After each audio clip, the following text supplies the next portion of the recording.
وبه نستعين على أمور الدنيا والدين والصلاة والسلام على أشرف الأنبياء والمرسلين سيدنا محمد وعلى آله وصحبه أجمعين. Kita memanjatkan bersyukuran kita kepada Allah Subhanahu wa taala yang mana kita dapat berkumpul untuk meneruskan pelajaran kita pada hari ini. Kita akan membaca muka surat 208 yang mana Al-Imam Ahmad bin Zain Al-Habishi, semoga Allah memberi manfaat dengannya, mengatakan, hendaknya seorang penuntut jalan akhirah sentiasa mencari manfaat dimanapun berada, baik pada ahlinya maupun yang bukan, mengambil dari setiap orang bagaimanapun ia, baik ia seorang alim maupun awam. Ini adalah berdasarkan dengan hadis Nabi SAW, al-hikmatu dalatul mu'min. Ilmu ini dan hikmah, dia adalah satu perkara yang mana seorang yang beriman kepada Allah Subhanahu wa taala akan mendapatinya di mana saja dia berada. Kadang-kadang kita tidak mengetahui kita dapat mempelajari hikmah ataupun ilmu dalam satu masa ataupun dalam satu keadaan. Kita terserempak dengan seseorang dan kita lihat kepada situasinya ataupun kita dengar daripada percakapannya, maka kita mendapati yang kita telah mempelajari satu benda yang baru. Tidak kira sama itu orang itu adalah orang awam ataupun orang alim. Sebab kita lihat kadang-kadang benda yang kita tidak tahu orang lain tahu. Benda yang kita tahu mungkin orang lain tidak tahu. Jadi begini. Jadi sifat seorang yang penuntut ilmu ini, dia sentiasa mesti ada sifat rendah diri. Maksudnya dia mampu untuk belajar daripada sesiapa sekalipun. Dia belajar daripada orang. Bukan dia mengatakan saya ini sudah pandai dan saya tidak perlu ini belajar lagi. Ini adalah musibah. Kalau seorang itu dia mengatakan perkara yang seperti ini, maka ilmu itu akan tutup. Pintu ilmu akan tutup baginya. Sebab dia apabila dia mengetahui yang dia sudah mengetahui, dia rasakan yang ini dia sudah mengetahui, bagaimana dia akan belajar. Jadi ini adalah daripada akhlak Islam. Ini kita jangan ada sifat seperti ini. Maka kita mencari ilmu ini dan hikmah ini di mana saja yang kita berada. Ini yang dikatakan oleh Imam Ahmad bin Zain. Dan dia meneruskan, dia mengatakan kerana terkadang akhlak yang bagus didapati pada sebahagian orang awam.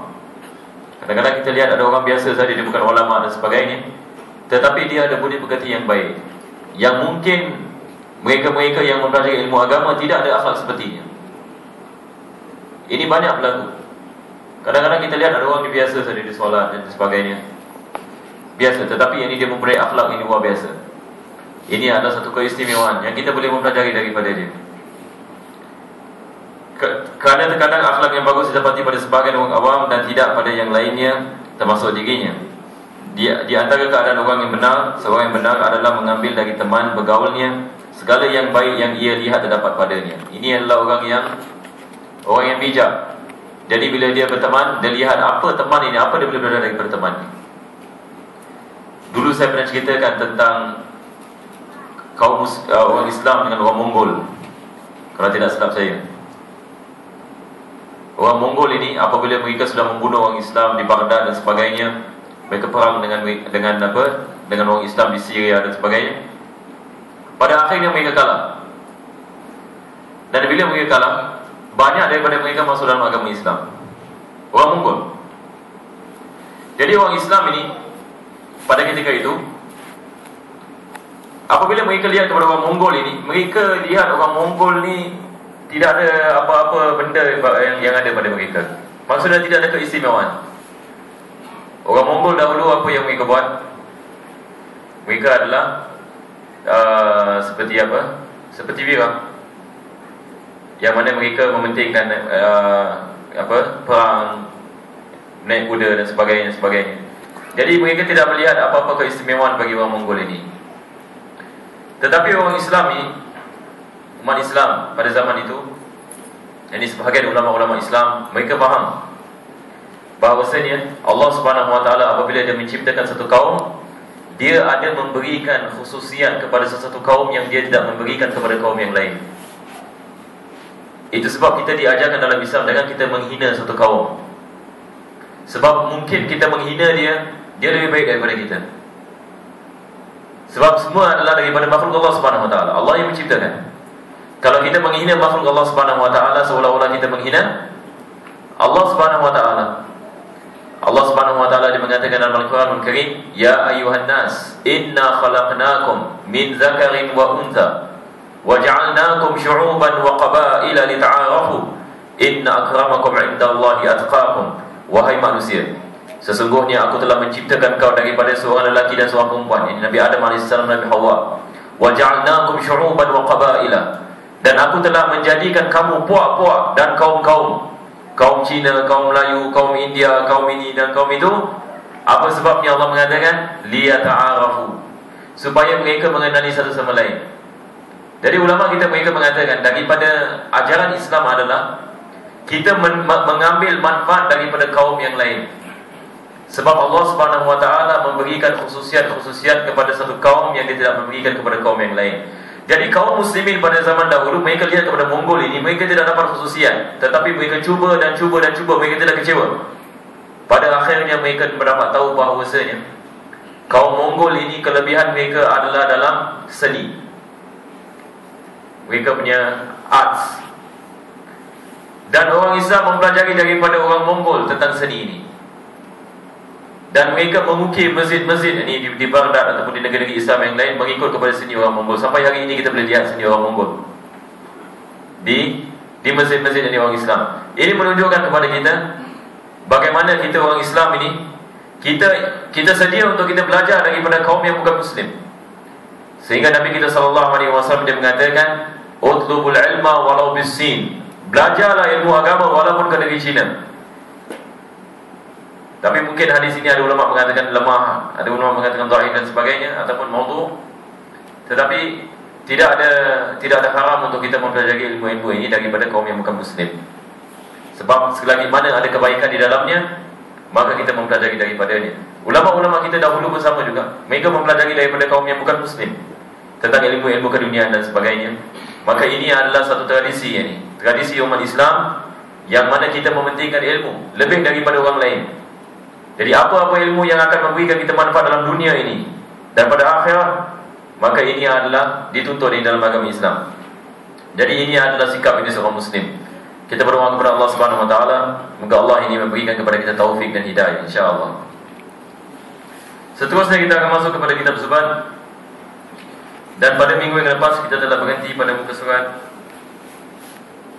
9, yang mana Al-Imam Syekh Ibn Raslan radhiyallahu anhu beliau mengatakan, "Wa Syafi'i wa Malik Nu'man wa Ahmad bin Hanbal Sufyan wa ghayruhum min sa'il al-a'immah ala hudan wal ikhtilaf rahmah."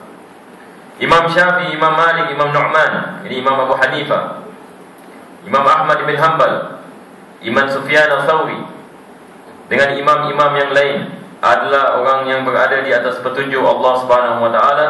Sedangkan perselisihan pendapat di dalam ijtihad mereka menjadi rahmat bagi umat ini. Jadi di sini beliau menukilkan beberapa ulama-ulama yang terkemuka yang mana kita mendapatkan ilmu-ilmu kita melalui mereka. Lebih-lebih lagi ini ilmu fiqh ini. Minggu lepas saya telah mengatakan sebab kenapa kita tidak mengikut kepada terus ini kepada sahabat Nabi kita SAW. Kita tidak mengikut kepada misalan kitab-kitab yang ditulis oleh para sahabat radhiyallahu anhu. Sebab pada hakikatnya pada zaman sahabat Nabi kita SAW, ilmu fikih ini tidak dibukukan. Dan begitu juga dengan ilmu-ilmu yang lain. Jadi sahabat Nabi kita SAW, mereka mendapatkan ilmu langsung daripada Nabi dan mereka memahami agama ini.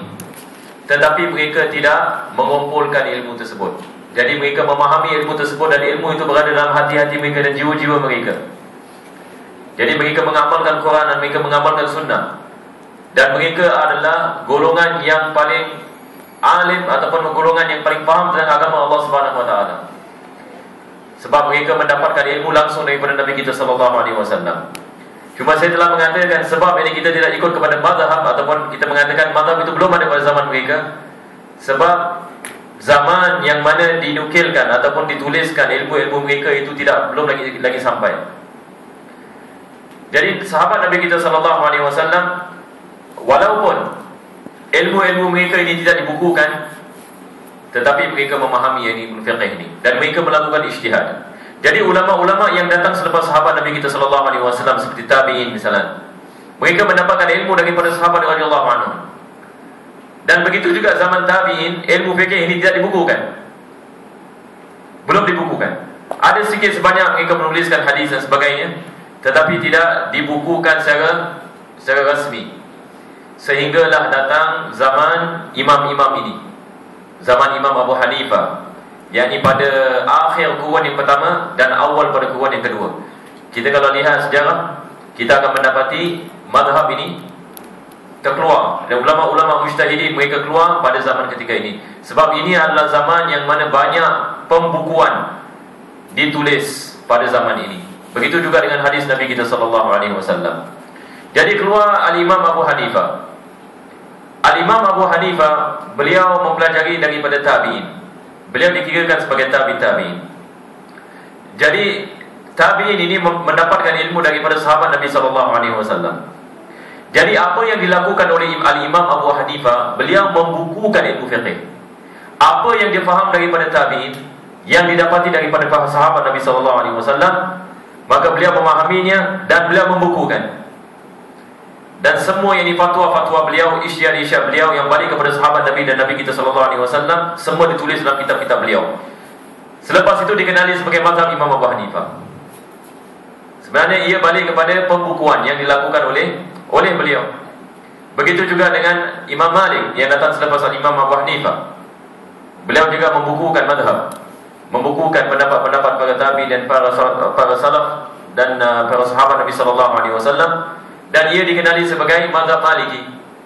Datang Al-Imam Syafi'i pada tahun 150 Hijriah. Dia mempelajari daripada Imam Malik dan juga dia mempelajari daripada anak murid daripada Imam Abu Hanifah di Iraq, dan dia membukukan usulul fiqh. Dia membukukan yang fiqh yang Al-Imam Syafi'i dalam beberapa kitab. Jadi kita lihat ilmu-ilmu seperti apa yang dibukukan oleh Imam Syafi'i tidak wujud pada zaman Nabi sallallahu alaihi wasallam. Tidak wujud pada zaman sahabat Nabi sallallahu alaihi wasallam. Cuma saya telah mengatakan minggu lepas, bukan maksudnya ilmu yang seperti mana kita mempelajari hari ini ataupun nama yang kita mempelajari hari ini tidak wujud pada zaman sahabat Nabi sallallahu alaihi wasallam. Tidak maksudnya ilmu itu tidak wujud pada zaman mereka. Saya memberikan misalan seperti bahasa Arab. Pada zaman Nabi sallallahu alaihi wasallam dan pada zaman sahabat Nabi sallallahu alaihi wasallam, tidak ada orang mempelajari bahasa Arab seperti mana kita mempelajari pada hari ini, ilmu nahwu ataupun ilmu saraf. Sebab bahasa Arab itu belum dibukukan.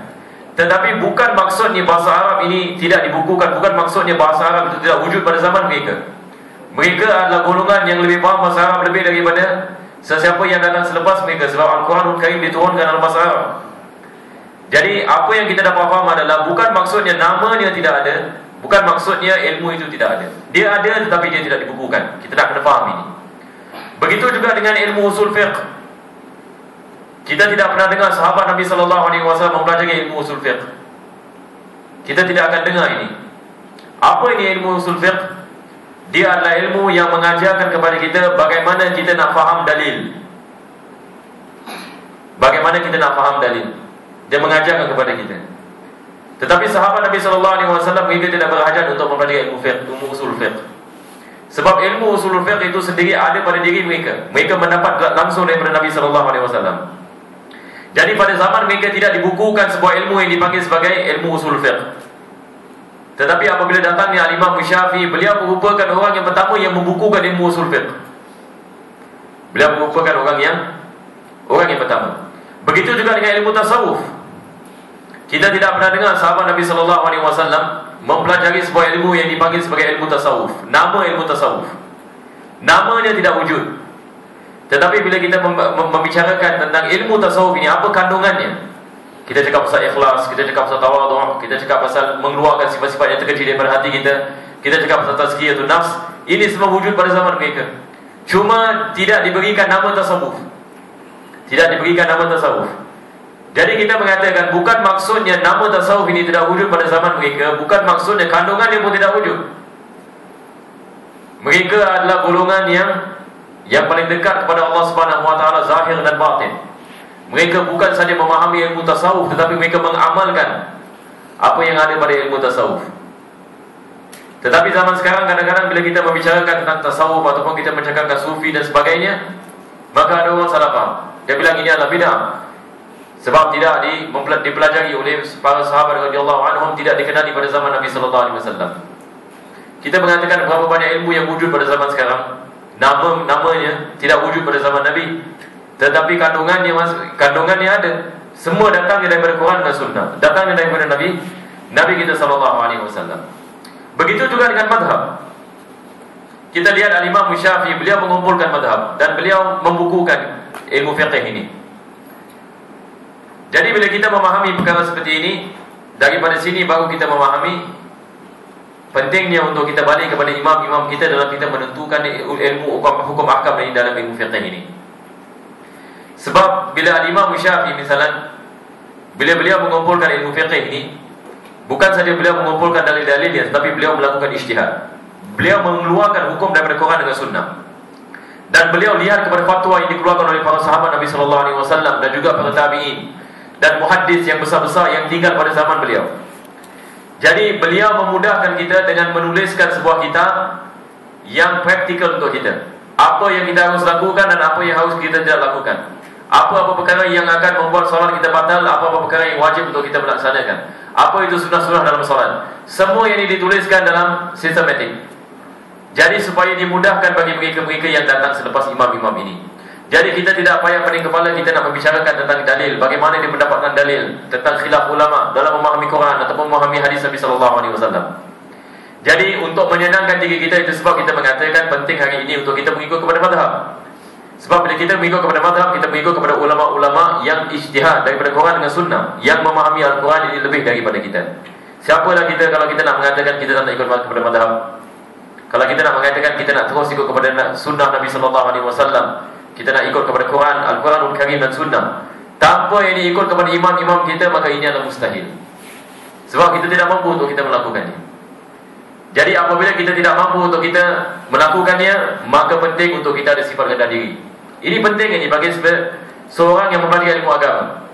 Maksudnya kalau saya tidak mengetahui perkara ini, maka ada sifat rendah diri, rujuk kepada mereka yang lebih mengetahui. Kalau saya tidak mampu melakukan ijtihad, mengeluarkan hukum daripada Quran dan Sunnah, ikutlah kepada mereka-mereka imam-imam yang mampu untuk melakukan ini. Jangan kita menyalahkan mereka dan kita mengatakan kita ini sama seperti mereka, kita pun boleh melakukan ijtihad. Maka ini adalah seperti mana dipanggil sebagai jahal murakkab. Dia bodoh dan dia sombong. Ini orang yang seperti ini, dia hanya apa? Dia hanya yang membebankan dirinya. Oleh sebab ini pemikiran yang salah. Jadi ini adalah masalah. Seterusnya saya akan membicarakan berkenaan dengan khilaf ulama. Kita lihat kita ada banyak mazhab. Kita ada mazhab Imam Syafi'i, kita ada mazhab Imam Malik, kita ada mazhab Imam Ahmad, kita ada mazhab Imam Abu Hanifah. Cuma kita mengatakan kebanyakan amalan-amalan dalam Islam semua adalah sama. Kecuali perbezaan ulama-ulama kita ini dalam beberapa isu-isu yang tertentu. Ulama-ulama kita, mereka tidak berbeza pendapat dalam semua masalah. Tidak. Ada banyak benda-benda dalam Islam, dalam ilmu fikih ini, yang mana mereka sepakat. Mereka tidak berbeza pendapat. Seperti kewajipan solat, kewajipan sujud dalam solat, kewajipan rukuk dalam solat. Tidak ada perbezaan dalam ulama dalam masalah ini. Cuma mungkin perbezaan mereka ni di mana kita nak letak tangan, bila kita melakukan tasyahud sama ada, bagaimana kita nak meletakkan jari kita dan sebagainya. Ini semua adalah perbezaan-perbezaan yang sedikit.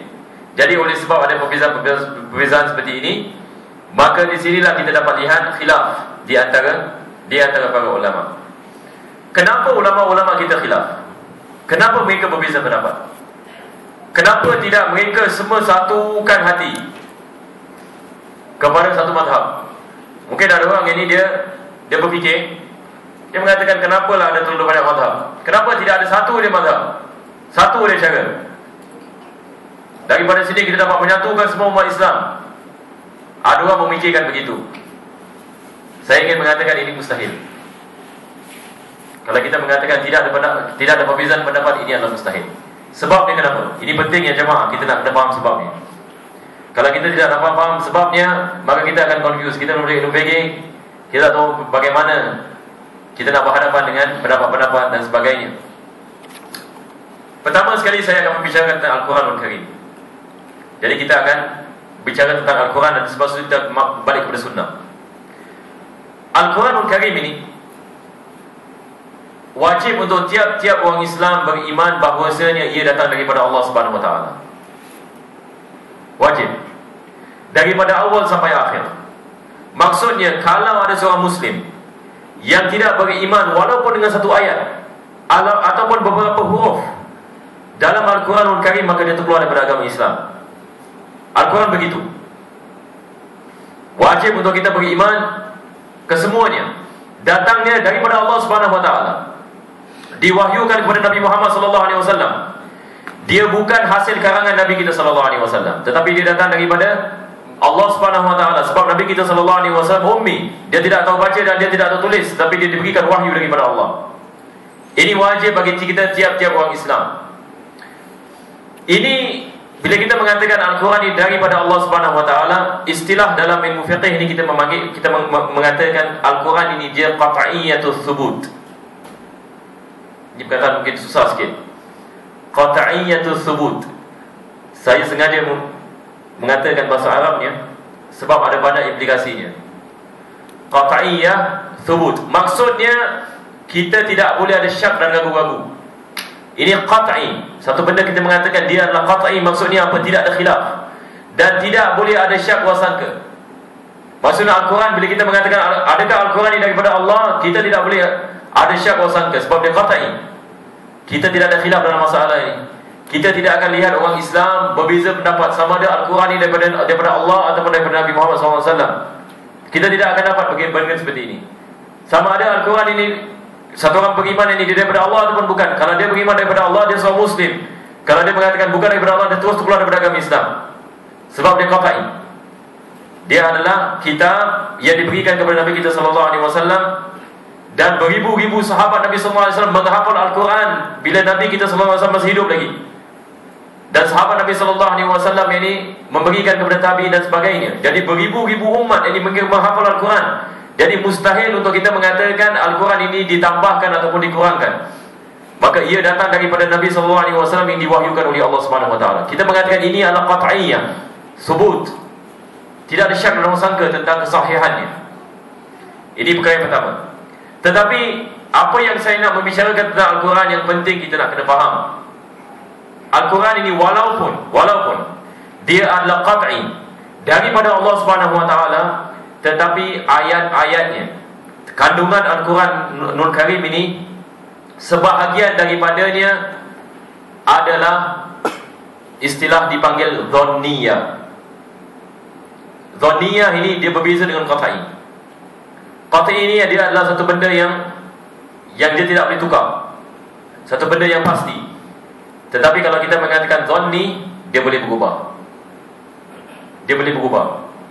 Saya kasih misalan. Kita mengatakan ayat, sebahagian daripada ayat Al-Quran dia dhanniyah. Misalnya ayat dalam surah Al-Ma'idah, Allah Subhanahu Wa Taala mengatakan berkenaan dengan sentuh wanita. Allah Subhanahu Wa Taala mengatakan, ya ayyuhalladzina amanu idza qumtum ila sholati fa in lam tajidu ma'an, kalau sekiranya kamu tidak mendapat air. Ini bila kita nak mengambil wudu.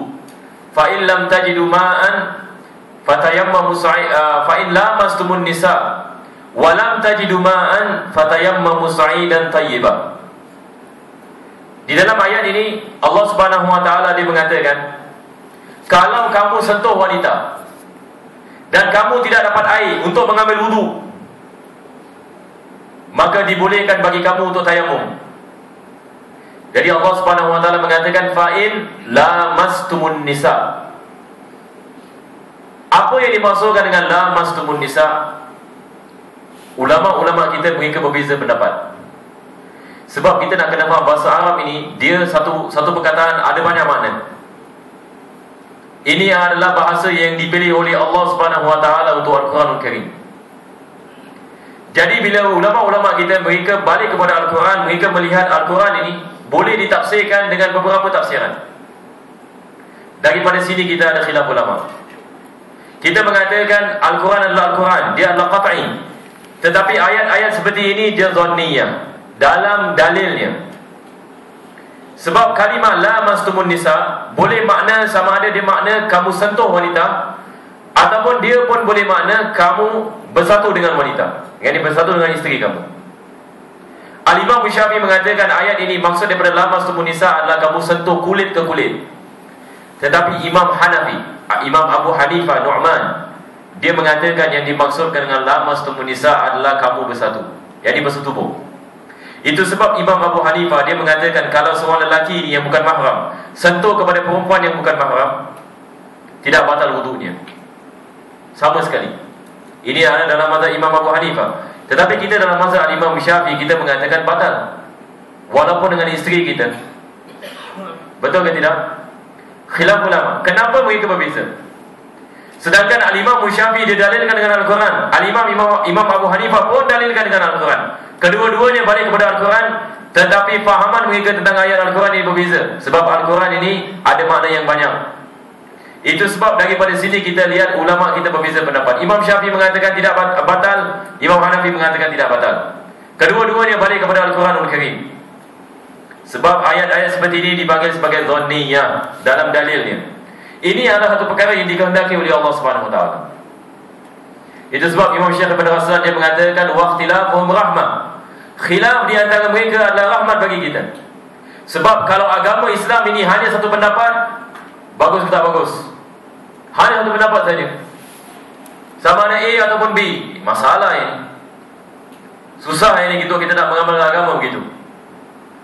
Tetapi kita lihat agama kita ini dia memudahkan kita. Allah Subhanahu Wa Taala tidak akan membebankan kepada kita benda-benda yang kita tidak mampu untuk kita melakukan. Kalau kita tidak mampu untuk kita melakukan satu amalan, maka Islam sentiasa memberikan kepada kita jalan keluar. Maka ada pendapat yang lain. Tetapi ia hanya boleh digunakan kalau kita betul-betul memerlukannya. Di sini kita lihat perbezaan ulama ini adalah rahmat. Jadi itu sebab ini penting pada hari ini kita nak kena faham ini. Kita nak kena faham, misalnya kita pegang kepada mazhab Imam Syafi'i, bukan maksudnya mereka-mereka yang memegang kepada mazhab Imam Abu Hanifah mereka salah. Kita ada yang betul. Kita sekali-kali kita tidak boleh mengatakan ini. Al-Imam Syafi'i dia melakukan ijtihad, Al-Imam Hanafi pun melakukan ijtihad, Imam Malik pun melakukan ijtihad, Imam Ahmad ibn Hanbal pun melakukan ijtihad. Dan setiap daripada mereka ada dalil masing-masing. Semua mereka balik kepada Quran dan Sunnah. Cuma oleh sebab mereka memahami ayat ataupun mereka memahami hadis Nabi SAW dengan fahaman yang berbeza-beza, daripada situ kita ada perbezaan ulama, daripada situ keluar mazhab. Tetapi segala-galanya mereka balik kepada Quran, mereka balik kepada sunnah Nabi SAW, mereka balik kepada sahabat Nabi, mereka balik kepada tabi'in, mereka mengambil ini pendapat-pendapat mereka. Al-Imam Syafi'i yang beliau mengatakan kalau sekiranya seorang sahabat Nabi SAW dia memberikan sebuah fatwa, maka aku akan mengambilnya. Begitu juga Imam Abu Hanifah, beliau mengatakan apa yang datang daripada Quran, maka aku akan mengambil. Apa datang daripada sunnah, aku akan mengambil. Apa yang datang daripada para sahabat Nabi SAW, aku akan mengambilnya. Tetapi apa yang datang selepas mereka, maka aku akan menilaikan dahulu. Sebab beliau mengatakan nahnu hum rijal wa nahnu rijal. Mereka melakukan ijtihad, kami pun melakukan ijtihad. Sebab Imam Abu Hanifah beliau sudah sampai kepada martabat mujtahid. Beliau mampu untuk melakukan ijtihad. Sebab ada perkara-perkara yang tidak dibicarakan oleh ulama-ulama yang silam, datang mujtahid, para ini ahli ijtihad, dan mereka ini melakukan ijtihad. Bila kita membicarakan tentang mazhab Imam Syafi'i, maka Imam Syafi'i beliau adalah merupakan seorang mujtahid. Beliau adalah dipanggil sebagai mujtahid mutlak. Mujtahid mutlak ini dia adalah seorang yang mampu untuk mengeluarkan hukum daripada Quran dengan sunnah tanpa mengikut kepada apa-apa pendapat. Ini dipanggil sebagai mujtahid mutlak. Jadi seperti mana saya mengatakan, Imam Syafi'i dia membukukan ilmu fikih ini. Jadi apabila dia membukukan ilmunya, dia ada anak murid. Seperti mana ini dia apabila di Mesir, dia ada banyak anak murid ini bila dia di Mesir. Al-Imam Muzani, ada Harmala, ada Rabi' Al-Muradi, dan Rabi' Al-Jizi. Ada beberapa, 6 dan 7 yang unggul. Jadi apabila Al-Imam Syafi'i, beliau mentalqinkan ataupun beliau membukukan ilmu fikih ini, ilmu beliau ini ditulis kembali, dimudahkan lagi oleh anak-anak murid beliau. Kita ada 4 kitab yang unggul dalam mazhab Imam Syafi'i. Kita ada Mukhtasar Al-Buwaiti, Mukhtasar Al-Muzani, Al-Imla, dengan akhir sekali Al-Um. 4 kitab. Ini yang didapat oleh Imam Syafi'i. Ini anak-anak muridnya, mereka membukukan 4 kitab daripada Imam Syafi'i. Selepas itu datang Imam Al-Haramain. Al-Imam Haramain guru kepada Imam Ghazali. Beliau membukukan kitab-kitab ini dan beliau khulasahkan kitab-kitab Imam Syafi'i dan beliau membukukan kepada satu kitab. Maksudnya kandungan dalam kitab-kitab Imam Syafi'i beliau memudahkan dan beliau membukukan lagi kepada satu kitab yang dinamai, ini kitab Nihayatul Matlab. Ini adalah satu kitab yang luar biasa. Cuba bayangkan datang Imam Haramain dan dia membukukan semua pendapat Imam Syafi'i. Dia membukukan semua pendapat Imam Syafi'i dan dia ringkaskan ini pendapat-pendapat Imam Syafi'i. Ini dilakukan oleh Imam Haramain yang guru kepada Imam Ghazali. Selepas itu datang Imam Ghazali, anak muridnya, dan beliau summarizekan lagi kitab Nihayatul Matlab dan beliau menamakan kitabnya Al-Basit. Selepas itu Imam Ghazali, bila dia lihat Al-Basit ini, Masya Allah, ini besar sangat, jadi dia kecilkan lagi Al-Basit kepada Al-Wasit. Selepas itu dia lihat kepada Al-Wasit, jadi dia menyangkakan mungkin ada orang susah ni nak faham Al-Wasit ini. Dia kecilkan lagi kitab Al-Wasit dan dia menamakan Al-Wajiz. Jadi Al-Imam Ghazali dia ada 3 kitab unggul dalam ilmu fiqh yang sanad dia langsung kepada Al-Imam Syafi'i. Beliau yang membukukan ilmu ini. Subhanallah. Itu sebab kita pada hari ini kita terhutang budi dengan seperti imam-imam kita seperti Al-Imam Ghazali. Dan seorang Muslim ini tidak selamat dunia dan akhir kalau dia melaknati Imam Ghazali ataupun dia menisbahkan kepada Imam Ghazali kepada kesesatan. Dia tidak akan dapat barakah ilmu sama sekali. Al-Imam Ghazali, kalau kita nak membicarakan tentang Imam Ghazali dan ilmu fikih, dia melakukan ini perkara seperti ini. Apalagi dengan ilmu-ilmu seperti ilmu tasawuf dan ilmu falsafah dan sebagainya. Beliau menulis hampir 300 kitab. Imam Ghazali, 60 daripada kitab yang beliau tulis adalah dalam ilmu falsafah. 60. Dan beliau adalah orang yang pertama yang bawa yakni falsafah Islam. Satu ilmu yang dipanggil falsafah Islam, Imam Ghazali. Sehingga kan ulama kita mengatakan tak ada orang sebelum Imam Ghazali dan selepas Imam Ghazali yang melakukan perkara seperti apa dia melakukan dalam mendatangkan ini falsafah Islam. Ini adalah seorang yang luar biasa, seorang ulama yang luar biasa. Al-Imam Ghazali, Al-Imam Al-Haddad, beliau mengatakan Al-Imam Ghazali dia adalah mujaddid pada kurun yang kelima, sebab dia adalah seorang ulama yang luar biasa. Selepas dia karang ini Al-Wajiz, datang Imam Rafi. Al-Imam Rafi. Al-Imam Rafi dia mensyarahkan kitab Wajiz. Syarahkan kepada 2 syarah. Selepas dia mensyarahkan kitab Al-Wajiz, dia meringkaskan apa yang telah disyarahkan dan dia menamakan kitab Al-Muharram. Ini jasa yang Al-Imam Rafi. Selepas itu baru datang Al-Imam Nawawi. Apabila datangnya Imam Nawawi, maka dia meringkaskan lagi apa yang terdapat dalam kitab Imam Rafi'i dan dia menambahkan dan dia menamakan kitab tersebut Minhajul Talibin wa Umdatul Muftin. Ini adalah kitab yang sampai hari ini kita mempelajari ilmu fikih. sampai hari ini di mana-mana satu dunia mempelajari kitab Minhaj. Jadi kitab Minhaj ini dia datang daripada kitab Muharrar Imam Rafi, datang balik kepada Wajiz, balik kepada Wasit, balik kepada Basit, balik kepada Nihayatul Matlab, balik kepada kitab Al-Um dan Mukhtasar Al-Muzani, balik Mukhtasar Al-Buwaiti dan Al-Imla. Sanad terus kepada Imam Syafi'i. Sebelah itu dapatnya daripada Imam Malik. Setelah itu datang kembali kepada Nafi'. Sebelah itu kepada Abdullah bin Umar, kepada Nabi sallallahu alaihi wasallam. Ini sanad dari mazhab Imam Syafi'i. Selepas Imam Nawawi datang Syekhul Islam Zakaria Al-Ansari. Syekhul Islam apabila beliau datang, beliau meringkaskan lagi kitab Minhajul Talibin. Dan beliau menamakan kitabnya Manhajul Tullab. Selepas itu datang anak muridnya kepada Syekhul Islam dan mengatakan, "Ya Syekh, boleh tak kamu mensyarahkan kitab Manhajul Tullab?"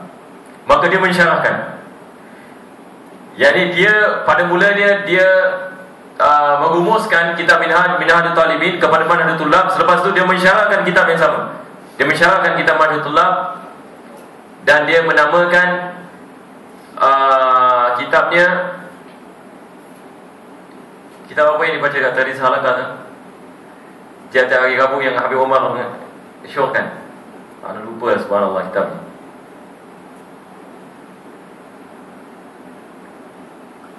Syarah kepada Manhajul Tullab. Tuhfatul Tullab. Walhasil dia adalah syarah ini kepada kitab Manhajul Tullab. Dan kitab yang mu'tamad akhir ini pada Syekhul Islam Zakaria Al-Ansari dalam mazhab Imam Syafi'i. Jadi bila kita nak mempelajari mazhab Imam Syafi'i, penting untuk kita balik kepada kitab Minhaj. Ini adalah mu'tamad dalam mazhab Imam Syafi'i. Kebanyakan daripada pendapat-pendapat yang mu'tamad balik kepada kitab Minhaj. Jadi ini adalah penting. Itu sebab kita mengatakan beza di antara pendapat Imam Syafi'i dengan mazhab Imam Syafi'i. Kita dah kena faham. Kita tidak mengatakan mazhab Imam Syafi'i adalah pendapat Imam Syafi'i. Bukan semua apa yang kita mengamalkan ilmu fikih pada hari ini kita mengamalkan apa yang dikatakan oleh Imam Syafi'i. Sebab kita nak kena faham, selepas wafatnya Imam Syafi'i, beribu-ribu ulama yang datang selepas Imam Syafi'i yang menghaluskan lagi pendapat-pendapat Imam Syafi'i. Jadi bila kita membicarakan tentang mazhab, kita membicarakan tentang satu madrasah yang sangat besar. Beribu-ribu ulama yang datang selepas Imam Syafi'i. Al-Imam Nawawi apabila beliau datang, maka beliau menyatukan semua pendapat-pendapat ulama dan beliau membukukan kepada satu kitab Minhaj. Itu sebab kita mengatakan kalau kita mempelajari kitab Minhaj, kita telah mempelajari sebahagian besar daripada mazhab Imam Syafi'i. Dan kebanyakan pendapat-pendapat yang mu'tamad dikumpulkan oleh Imam Nawawi dalam kitab Minhaj. Ini yang kita nak kena faham. Tetapi ada orang bila dia tidak mempelajari mazhab dan dia mengkritik mazhab Imam Syafi'i sedangkan dia tidak mempelajari. Saya kasih misalan ni. Ada orang kalau dia tanyakan kita tentang mazhab Imam Syafi'i, tentang satu masalah dalam mazhab Imam Syafi'i, maka dia menyangkakan mazhab Imam Syafi'i semua balik kepada kita Imam Syafi'i.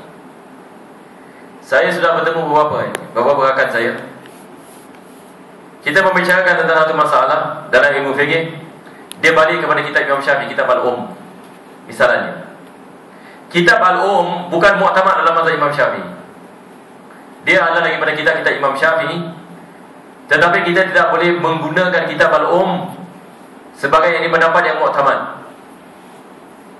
Apa yang kita harus lakukan adalah kita balik kepada ulama-ulama yang datang selepas Imam Syafi'i yang menghaluskan lagi mazhab, pendapat-pendapat Imam Syafi'i.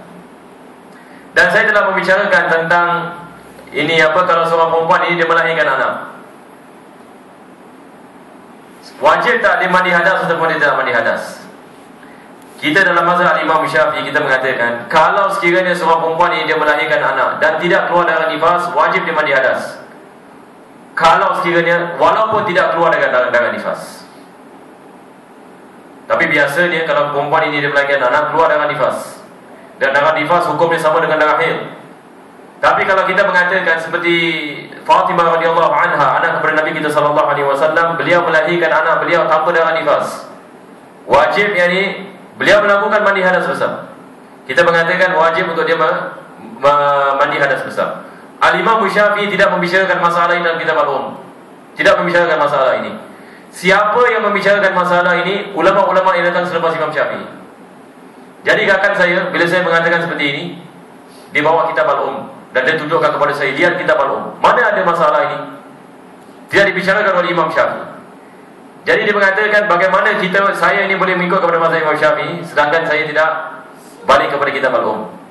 Saya mengatakan, ya akhi, bukan maksudnya kita ikut kepada mazhab Imam Syafi'i kita terus yang dibalik kepada kitab Imam Syafi'i. Sebab ulama-ulama Imam Syafi'i mereka menghaluskan lagi pendapat Imam Syafi'i. Ada benda-benda yang Imam Syafi'i tidak membicarakan dalam kitabnya, tetapi ulama-ulama yang datang selepas Imam Syafi'i mereka melakukan ijtihad balik kepada usul Imam Syafi'i dan mereka mengeluarkan hukum berdasarkan dengan usulan Imam Syafi'i. Jadi perkara yang seperti ini tidak dibicarakan oleh Imam Syafi'i, tetapi ulama-ulama seperti Khatib Asy-Syarbini dia membicarakan tentang dalil ini. Imam Nawawi dan kitab Minhaj membicarakan tentang masalah ini sebab mereka melakukan ijtihad. Jadi ini adalah daripada misalannya. Jadi beza pendapat Imam Syafi'i dengan mazhab Imam Syafi'i ya. Kita nak kena faham ini. Lagi satu misal saya memberikan kepada antum. Kalau kita tanya waktu solat maghrib ini bila mulanya dan bila akhirnya.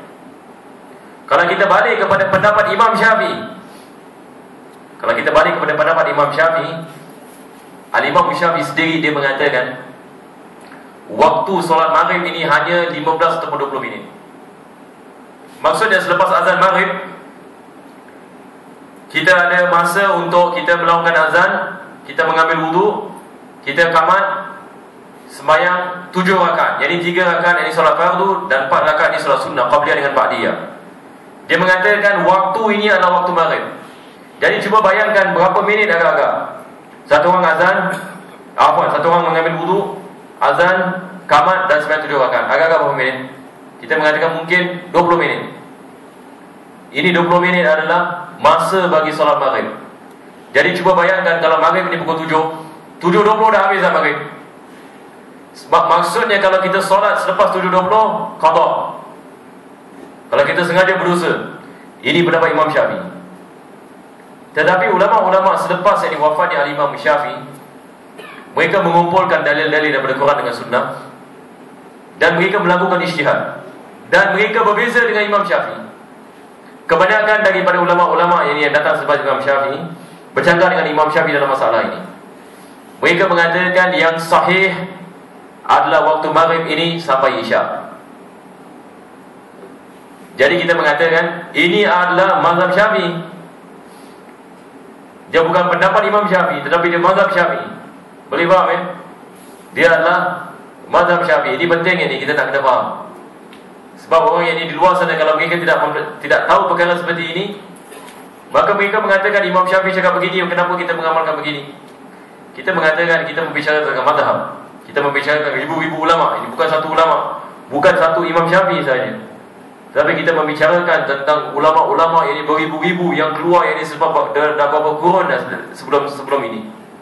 Jadi kita balik kepada pendapat-pendapat mereka dan mereka dengan mereka ada perbezaan pendapat. Tapi apa yang dilakukan oleh Imam Nawawi adalah dia tarjihkan dan dia mengambil pendapat yang paling kuat. Ini yang kita mengamalkan dalam ilmu fiqh untuk memudahkan kita.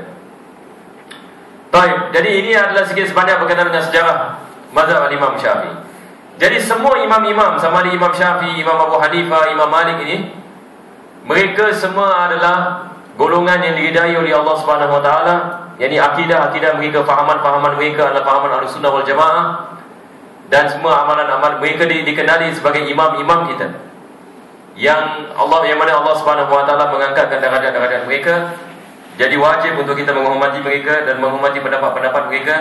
Dan jangan sekali-kali ini kita menyalahkan mereka dan kita mencacikan mereka. Sebab walaupun kalau ijtihad itu salah, mereka tetap mendapat pahala daripada Allah Subhanahu Wa Taala.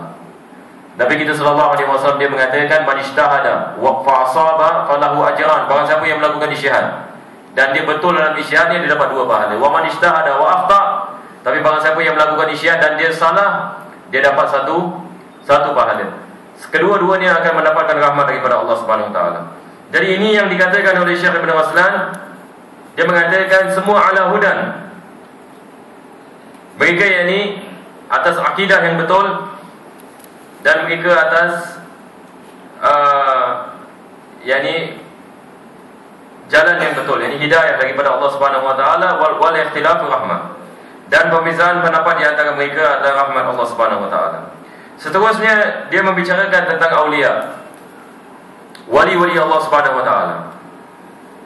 Dia mengatakan wal aulia zawu karamatin rutab wa man tahaw li waladin min ghairi ab. Berkenaan dengan wali-wali ini, dia adalah daripada ajaran dalam akidah Islam. Yani wajib bagi tiap orang Islam untuk beriman bahawasanya ada wali-wali Allah Subhanahu Wa Taala. Maksudnya kalau ada orang ini dia mengingkari, dia mengatakan tidak ada wali-wali Allah Subhanahu Wa Taala, maka ini boleh membawa kepada kekufuran kepada Allah Subhanahu Wa Taala. Sebab Allah Subhanahu Wa Taala dengan terang sekali membicarakan tentang wali-wali Allah dalam Al-Quranul Karim, dan juga hadis Nabi kita sallallahu alaihi wasallam yang banyak membicarakan tentang wali-wali Allah Subhanahu Wa Taala. Allah mengatakan ala inna awliya Allahi la khaufun alaihim wa la hum yahzanun alladhina amanu wa kanu yattaqun lahumul bushra fil hayatid dunya wal akhirah. Ala inna awliya Allah, sesungguhnya wali-wali Allah Subhanahu Wa Taala, mereka tidak ada ketakutan ke atas mereka, dan tidak mereka bersedih. Mereka beriman kepada Allah dan mereka bertakwa. Mereka mendapatkan berita gembira di dunia dan akhirat.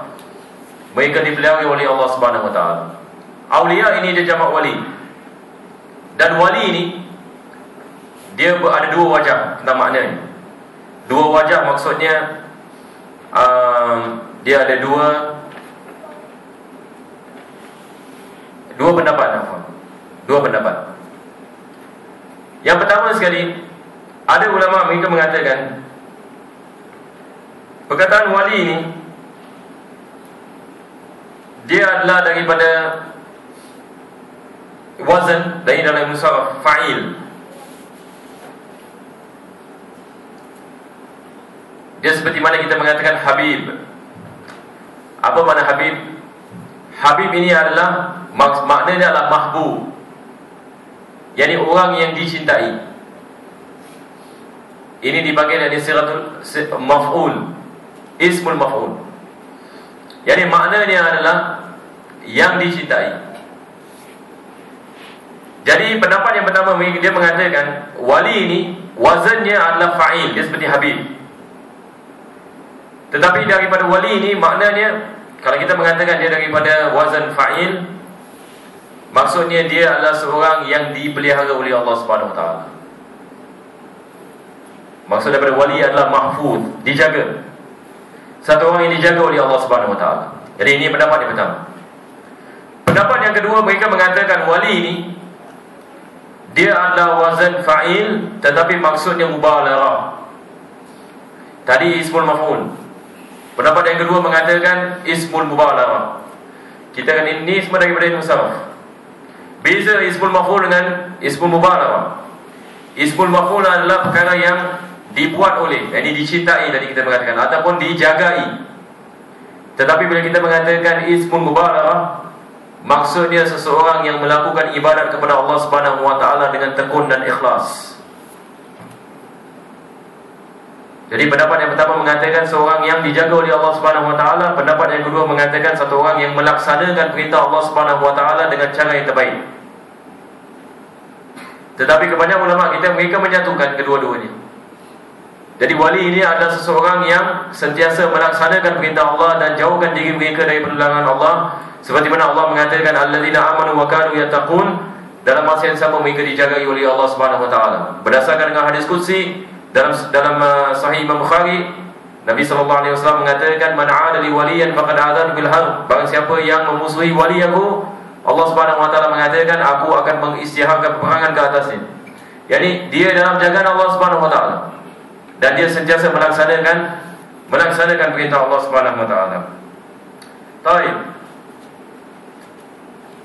Jadi ulama kita mengatakan daripada syarat ini kewalian adalah dia dijaga oleh Allah Subhanahu Wa Taala. Semua wali-wali mereka dijaga oleh Allah. dijaga oleh Allah Subhanahu wa taala daripada bala dan bencana. Dan seterusnya dia mengatakan wal awliya dawu karamatil muta, para wali orang yang dicintai oleh Allah Subhanahu wa taala kerana ketaatan mereka dan jauhnya mereka dari perbuatan maksiat, itu mempunyai karamah, keistimewaan yang bertingkat. Karamah seperti mana yang ini saya mengatakan, dia berbeza dengan mukjizat. Mukjizat adalah amrun khariqun lil 'adah. Dia adalah satu perkara yang bercanggah dengan adat. Ini seperti mana kita mengatakan dulu. Karamat wali ini juga bercanggah dengan adat. Tetapi cuma dia tidak sama dengan mukjizat, sebab mukjizat ini dibawa oleh para nabi dan para rasul, sedangkan keramat ini dia bukan dibawa oleh para nabi dan para rasul. Dia daripada manusia biasa yang diberikan kelebihan oleh Allah Subhanahu wa taala. Perkara yang kedua adalah mukjizat ini dia hanya didatang oleh para nabi dan para rasul apabila dicabar oleh kaum. Seperti mana cerita Nabi Musa AS, dia membelah ini batu dan sebagainya. Jadi keramat para wali ini dia adalah satu perkara yang bercanggah dengan adat manusia. Allah Subhanahu wa taala dia memberikan kemuliaan ini kepada mereka-mereka yang dekat kepadanya, dengan mereka mampu untuk melakukan benda-benda yang biasa manusia biasa tidak dapat melakukannya. Tetapi di sini saya ingin mengatakan apa yang dikatakan oleh Syekh Ibn Raslan ini adalah pendapat yang lemah. Ini bukan saya yang mengatakan, ini adalah ulama-ulama kita. Saya balik kepada syarahnya. Dia mengatakan, kita lihat apa yang dia mengatakan, keramat keistimewaan yang bertingkat, tetapi setinggi apapun keramat tersebut tidak akan sampai pada tingkatan yang dapat menjadikan anak tanpa ayah. Di sini Syekh Ibn Raslan dia menghadkan keramat wali. Menghadkan. Maksudnya keramat wali ini dia ada perkara yang bercanggah dengan adat, tetapi dia tidak boleh sampai kepada satu tahap yang mana seseorang ini boleh mendapatkan anak tanpa ayah dengan keramat para wali. Dia mengatakan ini tidak boleh terjadi. Tetapi masalah ini adalah masalah khilafiyah di antara ulama-ulama kita. Pendapat yang mu'tamad, ulama kita mengatakan keramat para wali ini dia adalah apa-apa yang bercanggah dengan adat manusia. Dia adalah apa-apa yang bercanggah dengan adat manusia, dan dia tidak ada had padanya. Dia tidak ada had padanya. Cuma di sini Syekh Ibn Raslan ini dia menghadkan. Itu sahaja perbezaannya. Jadi mungkin antum boleh letak in brackets pendapat yang mu'tamad adalah tidak ada had pada keramat para wali. Ini adalah masalah khilafiyah. Yang seterusnya apa yang saya nak mengatakan adalah berkenaan dengan para wali ini. Seseorang ini dia tidak boleh sampai kepada martabat kewalian kalau sekiranya dia tidak kembali kepada syariah. Maksudnya, kalau kita lihat misalan, kalau satu orang ini jadi keramat, dia boleh melakukan benda-benda yang ajaib. Bukan maksudnya dia ada keramat ini terus dia wali. Bagaimana kita nak tahu dia wali ataupun dia bukan wali? Kita nak kena lihat kepada amalannya. Sama ada amalannya berdasarkan dengan Quran dengan sunnah, ataupun amalannya bercanggah dengan Quran dengan sunnah. Kalau sekiranya apa yang dia mengamalkan daripada salat dan sebagainya, amalan-amalannya, amalan ibadat-ibadat yang zahir dan batin, segala-galanya balik kepada ajaran agama Islam yang tulen, maka kita mengatakan ini adalah daripada awliya Allah Subhanahu wa taala. Jadi mereka ada istiqamah dalam amalan mereka. Mereka melaksanakan perintah Allah Subhanahu wa taala, mereka menjauhkan diri mereka daripada larangannya, dan sentiasa tekun beribadah, sentiasa mengingat Allah Subhanahu wa taala. InsyaAllah ini daripada wali Allah Subhanahu wa taala, walaupun dia tidak ada keramat. Bukan syarat kita mengatakan tiap-tiap wali mesti ada keramat. Keramat ini bukan syarat. Kebanyakan wali mereka tidak tahu mereka wali. Kebanyakan para awliya mereka tidak mengetahui yang mereka ini awliya. Berapa banyak yang ini wali-wali Allah Subhanahu wa taala yang mana mereka tidak ada keramat. Cuma ada sebahagian daripada mereka Allah Subhanahu Wa Taala memberikan keistimewaan dengan keramat. Tapi bukan maksudnya seorang wali yang ada keramat ini lebih baik daripada seorang wali yang tidak ada keramat. Jadi bila kita lihat kepada masalah ini, jangan kita mendahulukan keramat, tetapi kita mendahulukan istiqamah. Sebab ulama-ulama tasawuf mereka mengatakan al-istiqamah afdalul karamah. Kalau seorang ini dia ada istiqamah dalam amalannya, itu lebih baik daripada karamah. Sebab yang paling penting adalah istiqamah. Bagaimana yang ini kita teruskan ini amalan-amalan kita dalam kita mempelajari ilmu agama, dalam kita melakukan amalan-amalan kita yang ini pagi dan petang, jaga solat kita, jaga zikir, jaga Quran, ingat Allah Subhanahu Wa Taala. Kalau kita dapat melakukan secara istiqamah, itu lebih afdal daripada karamah. Jadi ini adalah perkara yang penting yang kita nak kena faham. Sebab kadang-kadang kita lihat orang yang bukan Islam pun dia ada benda-benda yang ajaib yang dia boleh melakukan, tapi dia tidak beriman kepada Allah Subhanahu Wa Taala. Kita lihat orang yang bukan Islam, dia boleh terbang seperti burung. Dia boleh tembus dia boleh tembus batu. Kita lihat apa yang di televisyen dan sebagainya. Ada beberapa orang, mereka boleh melakukan benda-benda yang ajaib. Batu dia boleh tembus. Dan ada yang boleh terbang, ada yang boleh wallahualam ini dia ambil pisau, dia cucur dan tak mati dan sebagainya. Jadi kita lihat ini adalah benda yang luar biasa. Tetapi adakah ini menunjukkan bahawasanya mereka dekat kepada Allah Subhanahu Wa Taala? Jadi bagaimana kita nak tahu? Kita balik kepada amalannya. Sama ada dia beriman kepada Allah ataupun dia tidak beriman. Sama ada dia mengamalkan syariah ataupun dia tidak mengamalkan syariah. Kalau sekiranya kita mendapati dia tidak mengamalkan syariat Allah Subhanahu Wa Taala, ini bukan karamah tetapi dipanggil istidraj. Istidraj adalah satu perkara yang mana Allah Subhanahu Wa Taala memberikan benda-benda kepada seseorang yang menjadikan bala dan bencana baginya. Sebab apabila dia mendapatkan benda seperti ini, dia lebih dari berjauhkan dirinya daripada Allah Subhanahu Wa Taala. Satu orang na'udzubillah kalau dia boleh terbang misalnya, cuba bayangkan satu orang ini dia tidak beriman kepada Allah Subhanahu Wa Taala dan dia boleh melakukan benda-benda yang ajaib. Maka kadang-kadang benda-benda seperti ini menjadi hijab di antara dia dengan Allah Subhanahu Wa Taala. Sedangkan dia ini tak faham. Dia ingat ini adalah satu benda yang luar biasa dan dia bangga dengan apa yang dia ada. Tetapi apa yang dia tidak tahu adalah ini adalah azab yang dahsyat sekali. Ini dipanggil istidraj. Sebab untuk dia balik kepada Allah Subhanahu Wa Taala sangat sukar. Sebab dia sudah mendapat benda-benda seperti ini. Jadi apabila Allah Subhanahu Wa Taala nak kemusahan kepada seseorang, Allah ini meningkatkan nikmat atas orang itu. Sehingga kan orang tersebut lupa Allah Subhanahu Wa Taala, datang ajal dan maut. Pada ketika itu mereka akan faham apa yang ini keadaan mereka. Seperti mana Allah Subhanahu Wa Taala mengatakan, "Wa nastadrijuhum min haitsu la ya'lamun wa umli lahum." Dan kami melakukan istidraj kepada mereka dan kami memberikan kepada mereka tempoh. Dan mereka akan mengetahui ini apa yang akan jadi kepada mereka apabila datang ajal mereka. Umat-umat yang terdahulu juga Allah Subhanahu Wa Taala memberikan nikmat seperti Firaun, seperti Qarun. Allah memberikan harta kepada Qarun, memberikan kesihatan kepada Firaun, memberikan kepadanya kerajaan. Sedangkan dia mengatakan dia adalah Tuhan semesta alam. Allah tetap memberikan dia kekayaan, memberikan dia kehormatan. Tetapi adakah maksudnya ini tanda kecintaan Allah Subhanahu Wa Taala kepada dia? Dia hidup di atas muka bumi ini selama 500 tahun. Ulama kita sebagian daripada mufassirin mengatakan dia tidak mengalami kesakitan dalam seumur kehidupannya, sehingga dia menyangkakan dia ini seorang Tuhan. Ini dipanggil istidraj. Jadi ini adalah benda yang bala dan bencana. Jadi jangan kita terpedaya apabila kita lihat orang boleh terbang ataupun orang boleh selam dalam air dan tak keluar ini berjam-jam. Seperti mana yang Syekh Fudail bin Iyad dia mengatakan, aku tidak hairan dan tidak kagum kalau manusia ini boleh terbang. Sebab dia mengatakan burung pun boleh terbang. Aku tidak kagum kalau ikan kalau manusia ini boleh selam dalam laut. Sebab dia mengatakan ikan pun boleh selam dalam laut. Tapi dia mengatakan aku kagum apabila aku lihat seorang muslim yang ada istiqamah dalam amalnya. Jadi ini adalah perkara yang penting yang kita nak kena faham. Baik. Wal auliya dzawu karamat.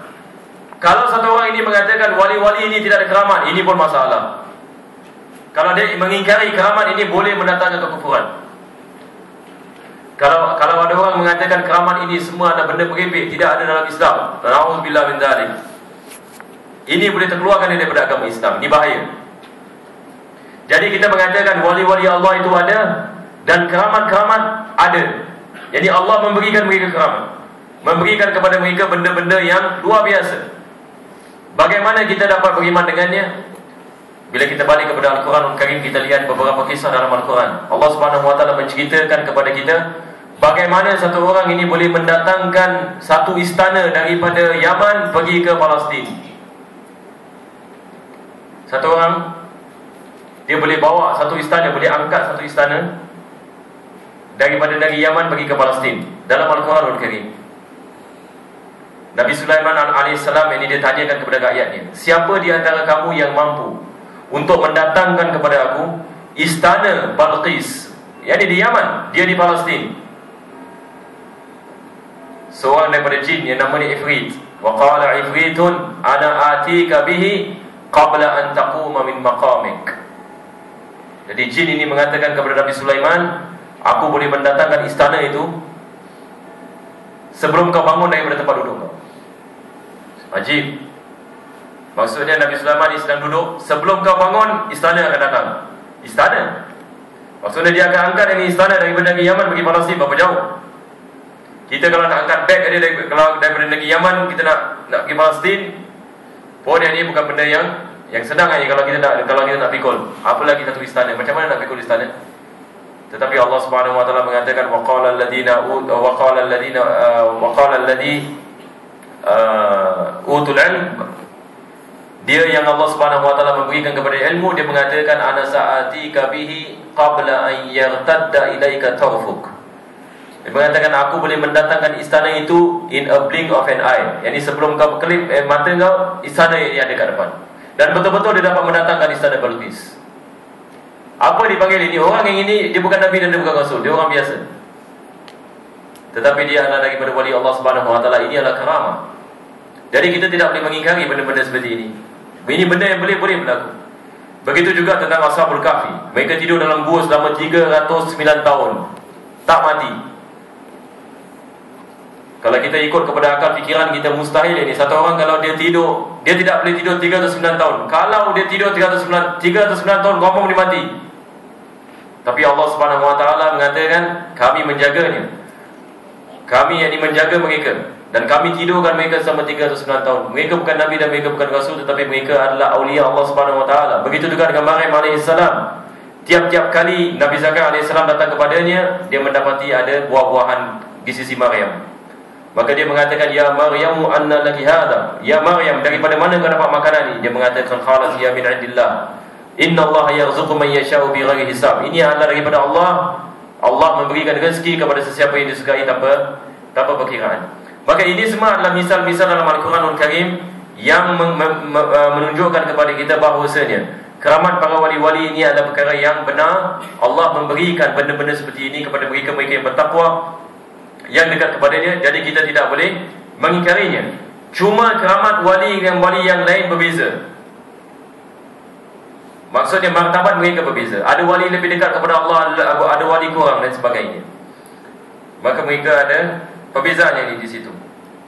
Tetapi Syekh Ibn Hasan seperti mana saya mengatakan, dia mengatakan keramat para wali ini tidak boleh sampai kepada satu orang ini boleh mendapatkan anak tanpa ayah, seperti mana yang dilakukan kepada Nabi Isa alaihissalam. Tetapi ini adalah masalah khilaf. Ulama kita mengatakan dia keramat wali ini tidak ada had yang dibaginya. Semua ini balik kepada Allah Subhanahu Wa Taala. Seterusnya dia mengatakan walam yajuz fi ghairi mahdil kufri khurujuna ala wali al-amri.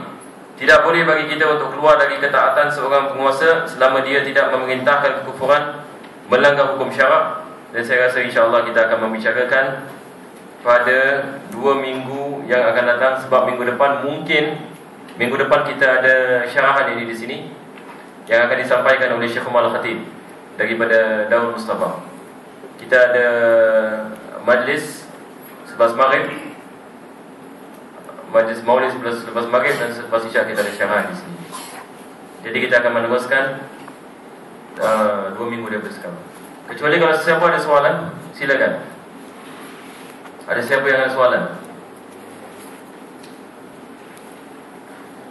Kalau tidak ada soalan, nanti kita akan menutup dengan doa. Bismillahirrahmanirrahim. Wa 'allamtana wa 'allimna alladhi yanfa'una wa faqina faqihana wa qarabatina fi ahli kutub wa ربي وفقنا وفقهم لما ترضي قولا فعلا كراما وارزقنا كل حلال دائما وتكاخل على ما نقضي من خير ونفع كل شيء ربنا واصلح لنا كل شؤون ما كان ربي رضا منك العين واقضي عنا ربنا كل دين قبل ان تاتي انا مسلم وفي رسم انت اكرم الستار وصلى الله تعالى على المصطفى محمد عانا والوفاء بكتاب الله سبحانه الكرام شرفا وعلى صاحب المصابيح نور اللهم اهدنا بهداك واجعلنا من وساق في رضاك ولا تولينا ولي سواك ولا تجعلنا من خالف امرك وعصاك وحسبنا الله نعم الوكيل لا حول ولا قوه الا بالله العلي العظيم صلى الله على سيدنا محمد وعلى اله وصحبه وسلم الحمد لله رب العالمين والى حضره النبي محمد صلى الله عليه وسلم. فاتح.